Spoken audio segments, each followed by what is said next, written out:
Hello, my name is Danny. I'm here with Erica, my sister, interviewing her on the topic of organ donation, tissue donation. Hi, Erica. Hi, Dan. Are you a registered organ or tissue donor? No, I'm currently not registered to donate either organs or the tissues, neither one. Why not? Well, to be honest, I'm a little hesitant because I've always been afraid that if I was maybe in an accident, maybe a car accident or any other kind of accident, that the medical personnel wouldn't try to save me at all costs because I was an organ donor and maybe they would need my organs or my tissues for the recipient, and so they really wouldn't try to save me, as if compared to if I was someone who on my license I wasn't a donor, and so I've kind of been really hesitant about it.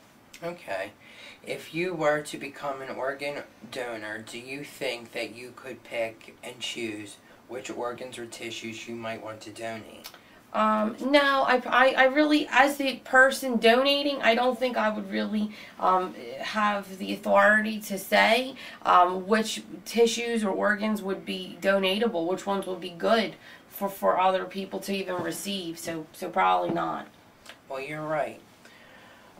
No, until the cause of death is determined, no one can say which organ or tissue might be donatable. Once the Gift of Life organization is contacted, do you know what happens next?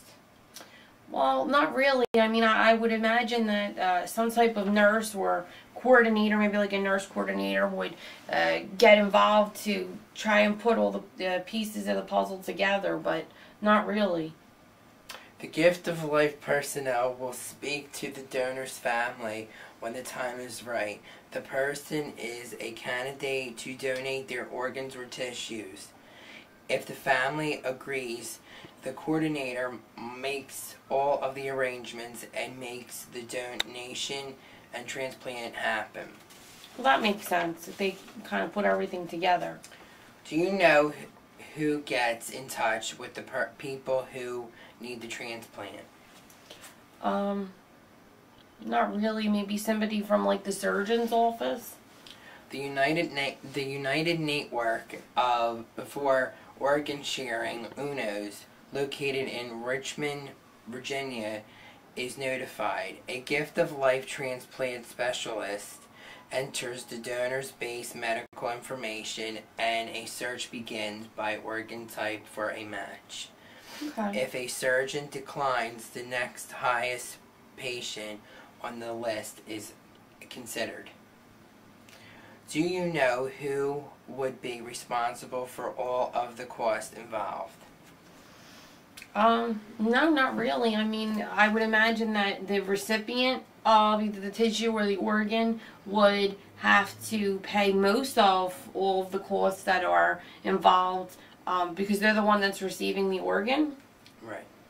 The Gift of Life is billed, then the transplant recipient's hospital will pay the Gift of Life. In turn, recipient's health insurance or Medicare pays the recipient's hospital bills. Oh, alright. Well, that makes sense. So everything gets covered? Yeah. Okay. I hope everything changed your mind on organ donation as it changed on mine. Okay. Well, I mean, you did educate me. I actually didn't know a lot of those answers. So that was really helpful, and I know we talked a little bit before our interview, and another thing that was really helpful in educating me about organ donation was meeting a friend of mine who's actually only my age. She's 26, and she actually is the recipient of a heart transplant, and experiencing or learning about her experience with organ transplantation has taught me a lot, and taught me a lot about the things I was even afraid of, in addition to you answering my questions today. So thank you. I appreciate it. Thanks for your help. You're Take welcome. care.